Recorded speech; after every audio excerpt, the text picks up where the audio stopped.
¿Qué tal, queridos amigos de Diario El Comercio? Tengan todos ustedes muy buenos días. Hoy nos visita Elizabeth Cabezas. Ella es asambleísta de Alianza País y expresidenta de la Asamblea. Vamos a hablar de este proyecto que han lanzado 56 asambleístas para hacer una enmienda que limite las funciones del Consejo de Participación Ciudadana y Control Social. ¿Qué tal, Elizabeth? Buenos días. Muchísimas gracias, un gusto estar aquí con ustedes y a través de este medio tan importante poder comentar e informar justamente algunas de las iniciativas que estamos tratando en la Asamblea. Perfecto, muchas gracias. Bueno, hablemos de este tema que es un tema que está candente porque hay tres iniciativas. Una del movimiento Ahora, que plantea una reforma parcial a la Constitución y eliminar al Consejo de Participación Ciudadana. Otra del Comité por la Institucionalización Democrática, que además de no solo eliminar al Consejo de Participación, quiere volver a la Asamblea un ente bicameral y además darle otras funciones a la Fiscalía, quitarle ese halo que tiene con el Consejo de la Judicatura. Eso es lo que proponen ellos. Ahora, ustedes, los 56 asambleístas, ¿qué están proponiendo para el Consejo de Participación Ciudadana? Primero, hacer tal vez un poco de remembranza de cómo se dio esta iniciativa. Justamente el diario El Comercio recogió la propuesta cuando yo la había presentado el 13 de marzo y a partir de esta fecha la hemos ido trabajando en consenso con las otras bancadas.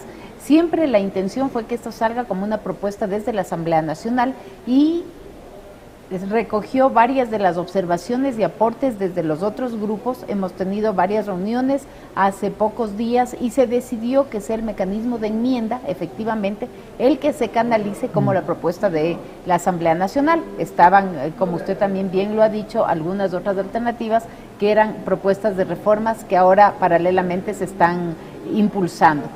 La intención fundamentalmente radica en la posibilidad de que retome la Asamblea Nacional la facultad de designación de autoridades, limitando de esa manera las potestades que en este momento están dadas al Consejo de Participación Ciudadana y Control Social y obviamente paralelo existen estas otras propuestas que yo he aclarado y he dicho no son antagónicas entre sí, no se contraponen, tienen caminos legalmente establecidos que además van en paralelo y marcados por tiempos y plazos que la misma ley así lo manda. Entonces, yo creo que avanzar en estas dos iniciativas es bastante positivo. Si en un momento determinado el Consejo de Participación Ciudadana por A o B motivo no se elimina, como es la intención y la propuesta de estos comités, en todo caso quedaría limitadas sus potestades, pasando a la Asamblea Nacional la potestad de designación de autoridades como ente, primero el primer poder del Estado y legítimamente representativo,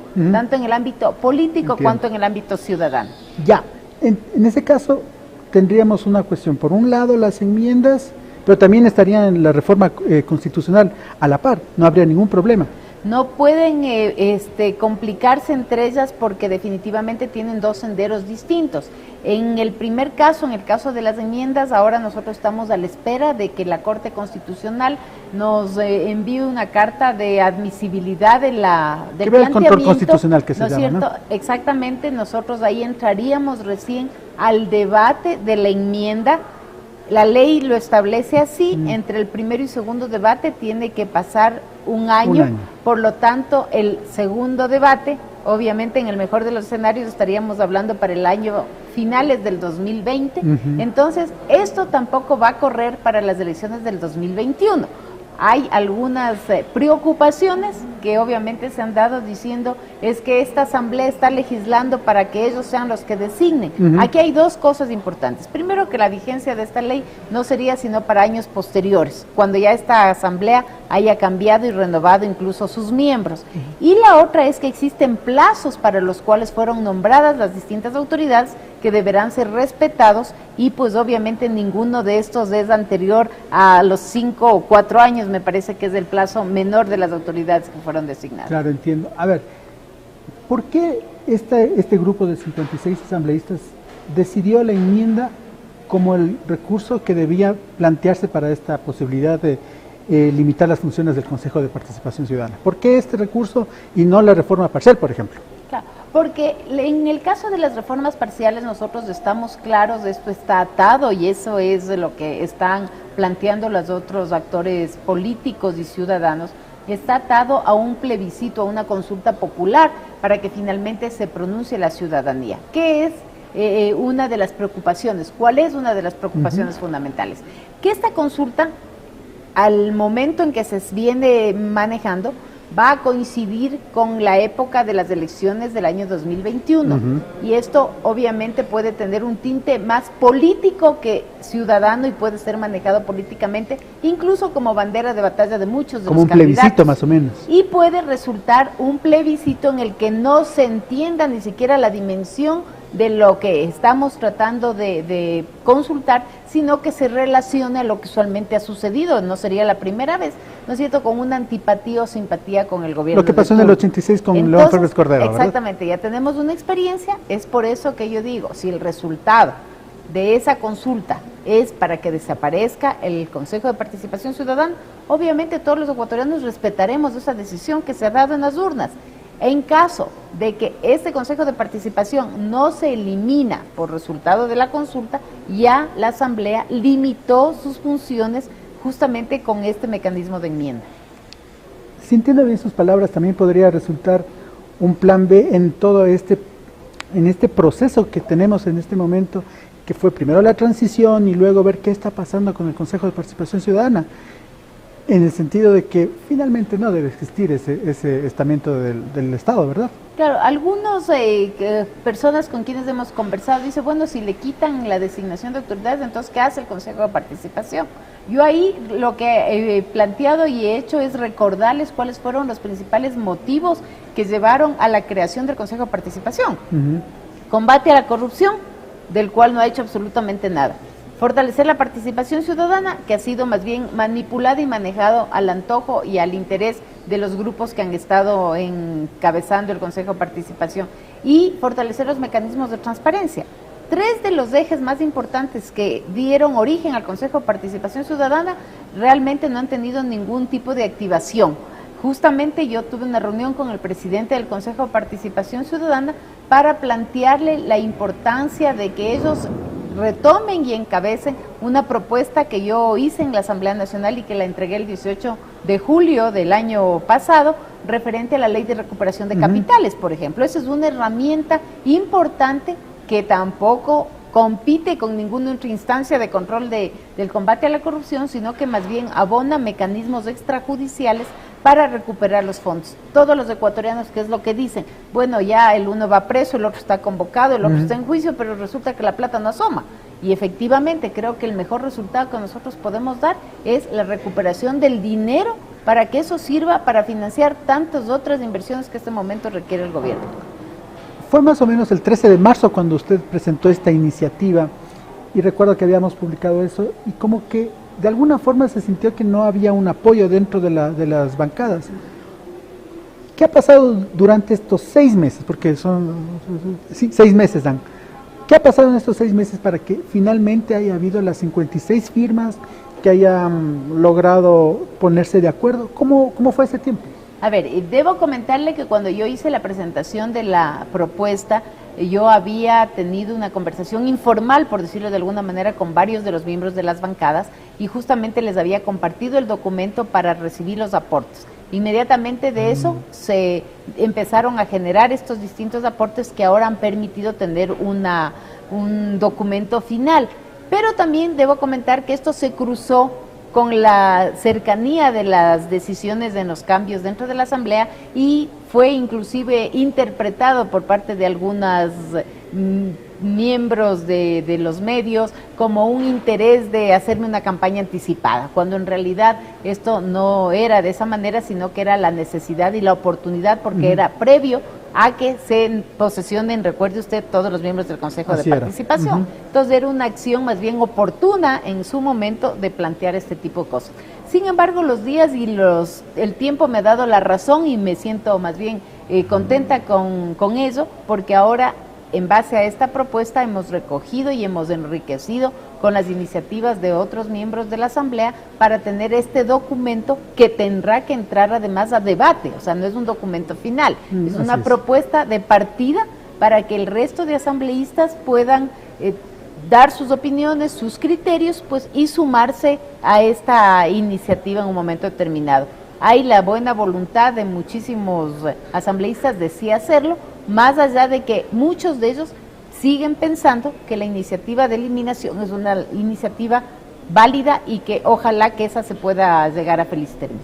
Bueno, cuéntanos un poco cómo quedó finalmente, cómo cambia ese primer documento, esa primera intención que usted pone y la que se presenta, la que presentaron a la Corte Constitucional. Fundamentalmente lo que se incorpora en el documento que hemos presentado y que yo no lo había puesto como una parte de mi propuesta inicial, son los mecanismos para la selección de las, ya no vía ternas, sino más bien hacer lista de elegibles, por ejemplo, para que puedan ser tratados por una comisión dentro de la Asamblea que sea la que presente las posturas para la designación de autoridades. Antes, recordemos, las designaciones eran fundamentalmente por la recepción de ternas desde el Ejecutivo y en función de eso la Asamblea hacía. Ahora se hace un mixto entre los mecanismos que el Consejo de Participación ha manejado, que son concursos de mérito y oposición, se incorporan los temas de veeduría, se incorpora el tema de las impugnaciones,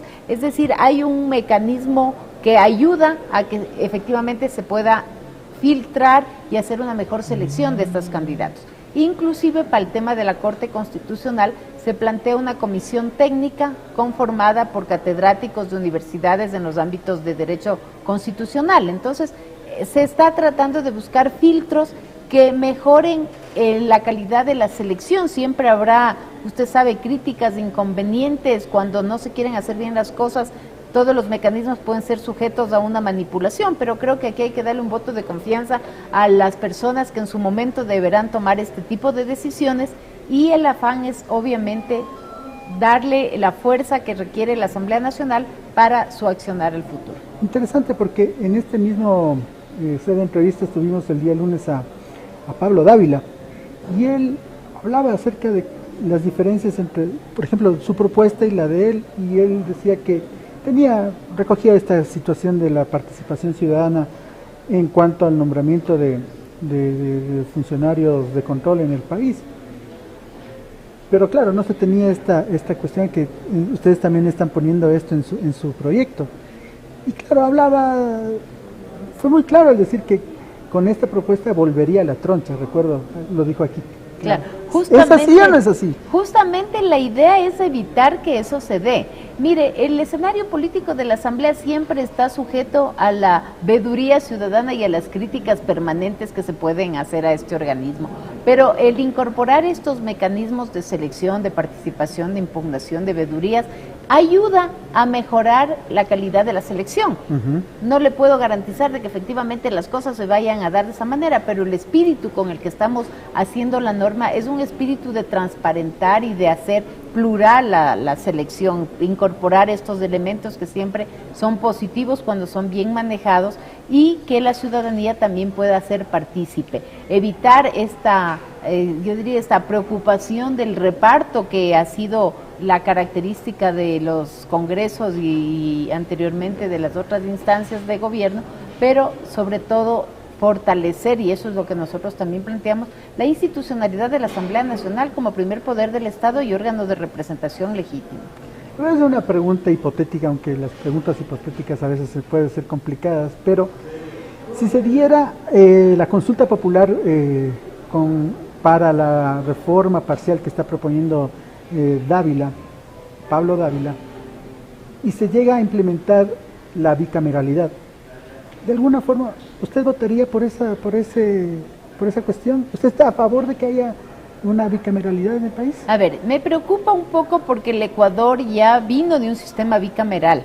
Recordemos, este fue eliminado en la Constitución de 1979 y entró a partir de esa fecha en vigencia el Congreso en ese momento, luego la Asamblea. estos últimos 40 años de democracia han sido bajo ese modelo y no necesariamente los cambios o las eliminaciones o agregar nuevas instituciones nos garantizan que efectivamente las cosas van a funcionar bien. Yo he dicho claramente, yo creo que aquí hay que buscar instituciones fuertes, instituciones sólidas. Yo, como presidenta de la Asamblea Nacional, propuse la Ley Orgánica de la Función Legislativa, que se ha venido tratando, en donde se buscan mejorar mecanismos para fortalecer justamente a la Asamblea, evitar esos vacíos legales que han dejado en el aire muchas decisiones, determinar plazos, exactamente, o sea, definir mejor ciertos temas que ayudarían a tomar decisiones y darían una mejor capacidad a la Asamblea de actuación. También hemos trabajado mucho en un tema de fortalecimiento institucional, de una escuela legislativa, mejorar la calidad de nuestros asesores, de evitar estos escándalos de diezmos, es decir, hay que trabajar también en la institución per se, en su recurso humano, en su gente, y de esa manera, pues obviamente buscar que las instituciones prevalezcan más allá de quienes estemos aquí. Yo he comentado, he dicho, además, no estamos legislando para utilizar nosotros la ley y nosotros designar. Yo espero que para el 2025, cuando ya corresponda poner en marcha estos procesos, si es que así fuese el caso, definitivamente la Asamblea tenga una composición que sea de mayor tranquilidad o de mayor satisfacción para los ecuatorianos. Creo que habemos gente muy dedicada, gente decente dentro de la Asamblea, que estamos responsablemente realizando nuestro trabajo y nuestra tarea, y a veces las generalizaciones en las que se caen lo que hacen es desprestigiar a un cuerpo colegiado en el que, como en todo lado, hay de todo en la viña del Señor. Entonces, más bien trabajemos para fortalecer este tema de la Asamblea. Pero ¿cómo sería su voto en esa consulta popular?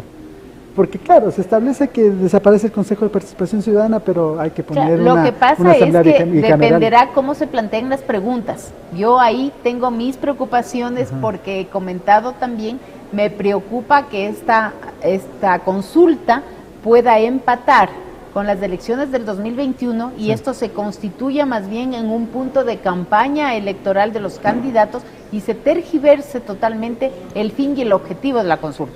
No hacerlo en esa fecha implicarían casi 40 millones de dólares para una consulta que no creo que en este momento el gobierno ni el Estado se quiera jugar solamente por estos temas. Entonces, hay que tener mucho cuidado también cómo se presenta. Ahí tiene usted, primero, que puede ser una pregunta, ¿no es cierto? ¿Está de acuerdo que desaparezca el Consejo de Participación? Otra pregunta, ¿usted estaría de acuerdo en que existe una bicameralidad? Otra pregunta será el tema, entiendo yo, del Tribunal de Cuentas para que la Contraloría se conforme en un Tribunal de Cuentas, y la otra que tiene que ver con el tema de la Fiscalía, si quiere una Fiscalía independiente al tema judicial. Entonces, dependiendo de eso, yo creo que habría ahí una suerte de opciones, porque si se ata todo en el ámbito de desaparecer el Consejo de Participación y la bicameralidad en una sola cosa, ahí pueden haber sorpresas. Si entiendo bien de sus palabras, bueno, esta consulta debería llegar al debate a la Asamblea. Por ahí podría ser porque claro, van a hacer un pulido de estas preguntas que se van a presentar finalmente en la consulta popular. Por ahí podría ser el hecho de lo que usted me está diciendo, que una cosa sea lo del Consejo de Participación Ciudadana y otra cosa que sea bicameral.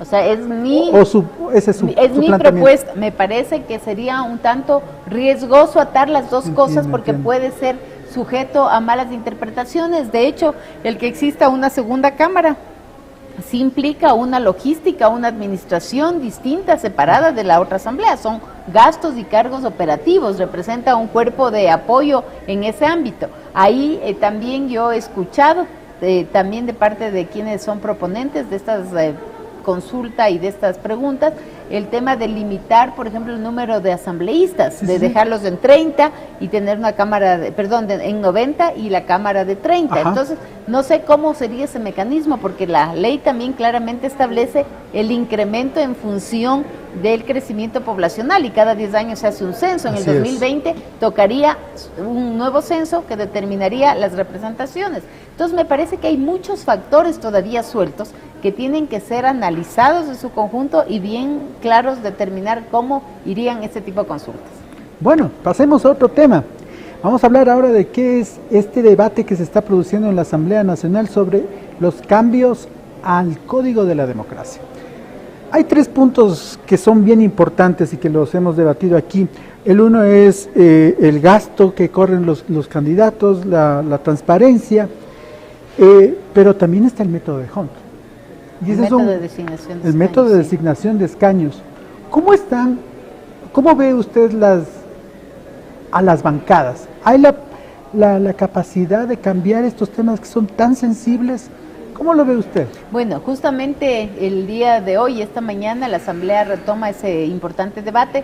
Aquí tal vez comentar la importancia del mismo y la oportunidad de abordarlo y tenerlo listo máximo hasta finales de octubre. Hasta el 20 de noviembre dicen que... Sí, pero tenemos el veto y tenemos ese tipo de acciones. Entonces, lo importante es tener la claridad de la oportunidad, porque si no lo hacemos dentro de esos plazos, corremos el riesgo de que las elecciones del 2021 ya no jueguen con esas reglas. Entonces, hay efectivamente 4 temas, yo aumentaría uno, que es el tema de distritos, ¿no es cierto? Entonces está el tema de la designación, si se mantienen o no los distritos, que es una posición que hay que discutirla, hay que debatirla en función de que las leyes son leyes nacionales, pero la representación sí es importante que recoge esta diversidad territorial. Entonces hay los dos puntos de vista. El otro es justamente el financiamiento de las campañas y el gasto electoral, que tiene que ser transparente y tiene que ser real, porque si no se generan estas irregularidades terribles que ahora conocemos y que son públicas. Tiene el tema de la designación de escaños, efectivamente, y tiene también el tema de la generación de movimientos que son desde los niveles parroquiales, ha hecho una atomización y una división 290, terrible de opciones, con candidaturas que realmente no son fuertes y que debilita mucho esa representación. Entonces, en referencia a lo del método de Hunt, aquí ya hay movimientos políticos que ya se han manifestado en contra del cambio del método. Me parece a mí que no tenemos que ver solamente de aquí al 2021, que aquí ya hay cálculos políticos de los movimientos que consideran que van a tener una mayoría de votación, y este es un método que obviamente sí favorece a ese voto en plancha y mayoritario de los movimientos, sino más bien ver la representación que nos interesa tener dentro de la Asamblea Nacional. Y creo que va a ser un debate interesante, va a ser un debate reñido, porque hay posiciones a favor y en contra. Entonces veamos efectivamente cómo se termina. La opción y la propuesta era que se pueda hacer mediante el mecanismo de Wester, que se establezca el mecanismo de Wester. ¿Qué se había utilizado antes aquí, ¿no? Ya se usa para los nacionales. En el caso de los asambleístas nacionales se hace mediante esa fórmula, mientras que en el caso de los asambleístas, en casos de las provincias, se utiliza el método de Hunt. Lo que pasa es que el método de Hunt también es reformado, además ahí hay un cambio también. Acabo de recordar. Sí. Pero el problema del método de Hunt es que fue un tema que incluso fue debatido en el Tribunal Constitucional en aquella vez, en el año 2009, y se dijo que era inconstitucional. Y ahora está en la ley. Se tomaron algunas libertades diciendo que eso corría para las anteriores constituciones. Por eso era inconstitucional para la anterior constitución, no para la de Montecristi. Entonces sí es una cuestión que ha sido bastante complicada desde mi punto de vista, pero el pálpito que usted tiene conociendo cómo están las bancadas y conociendo su experiencia como expresidenta de la Asamblea, ¿cree que se puedan aprobar estas reformas hasta finales de octubre? Sí, yo creo que el tiempo sí puede ser nuestro aliado si le dedicamos a este debate a varias jornadas. Tal vez ahí va a tocar y sería lo adecuado tener algunas jornadas adicionales para salir a tiempo, porque lo que no estaría bien es que realmente la Asamblea no dé una respuesta a estas preocupaciones que este rato existen, y sobre todo en el tema de los movimientos políticos. Por ejemplo, yo sí estoy clara de que no puede haber una suerte de tanto movimiento en desde el nivel parroquial, porque esto deslegitima y debilita terriblemente las representaciones. Lo que nos pasa ahora, tenemos alcaldes que ganaron con el 22%, cuando realmente lo ideal para que tenga gobernabilidad y legitimidad es tener unas votaciones importantes, 50%, 60%, o sea, y que no se disputen entre 18 una alcaldía de una ciudad de este tamaño, o sea, es realmente preocupante. Entonces, ese también creo que es un tema importante, de tal suerte de llegar a las elecciones del 2021 con movimientos y partidos sólidos, buenas alianzas que tampoco trituren y atomicen las votaciones. Bueno, para finalizar este diálogo, quisiera hablar, usted ayer estuvo con el presidente del Consejo de Participación Ciudadana, Cristian Cruz, y lo que nos dijo en una de las respuestas era sobre este tema de la ley de recuperación de capitales. ¿Cómo ve, cuál fue el pálpito que tiene usted? Y yo hablo siempre del pálpito porque siempre es cuestión en la política de ver cómo reacciona la gente, qué está haciendo frente a muchas propuestas. Y en esta situación, ¿cómo le recibió usted el presidente del Consejo de Participación Ciudadana? Porque esta ley que usted propuso tiene una participación activa del Consejo de Participación Ciudadana. Efectivamente, en la ley la concepción de la misma es que el Consejo de Participación pueda ser el ente que ejecute esta ley. Ajá. Y en esa línea era mi intención ponerme en contacto con el presidente y comentarle y explicarle de que esta se puede constituir en una herramienta importantísima para que el Consejo de Participación tome acción en estos temas de investigación y de casos de corrupción. Entonces, más bien le he visto como una recuperación de capitales, perdón, de corrupción, ¿cierto? Que se han perdido con la corrupción. Sí, fundamentalmente actos de corrupción, sobornos, coimas, testaferros, o sea, ahí tiene un montón de opciones y de alternativas. Le noté con una disposición muy positiva. De hecho, nuestros equipos se están reuniendo para conocer ya ellos con mayor detalle, y yo he planteado que se les invitará a la Comisión de Participación Ciudadana, en donde se está tratando esta ley, justamente para que ellos puedan, como involucrados de manera directa, dar sus puntos de vista, sus observaciones, y ojalá también esta sea una ley que logremos concluirla y tenerla aprobada hasta finales de este año. Creo que eso sería un gran paso y un gran avance para estos temas de la Asamblea. Y no fue una reunión extraña, porque finalmente usted está proponiendo, junto a otros 55 asambleístas, quitarle las funciones al Consejo de Participación Ciudadana, y ahí está el presidente del Consejo de Participación Ciudadana. ¿Cómo fue esta reunión? Bueno, yo le abordé justamente ese tema. Ese fue el primero de los dos temas que hablamos. Hablamos del tema de la propuesta y luego del tema de la ley de recuperación de capitales, y más bien él entiende con claridad que los manejos erráticos que se han hecho dentro del Consejo de Participación ha degenerado en esta incomodidad de parte de los ciudadanos a la institución que ahora él representa y él la preside.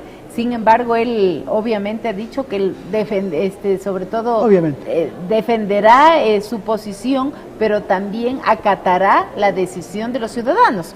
Como hombre democrático que es que en un momento dado el plebiscito es favorable para que desaparezca el Consejo de Participación, todos los ecuatorianos obviamente lo que haremos es acatar esa decisión ciudadana. Bueno, este ha sido el diálogo con Elizabeth Cabezas. Ella es asambleísta de Alianza País y expresidenta de la Asamblea Nacional. Muchísimas gracias por venir acá al Comercio. A usted muchísimas gracias por la invitación. Y ustedes, amigos de Diario El Comercio, tengan un resto de día espectacular.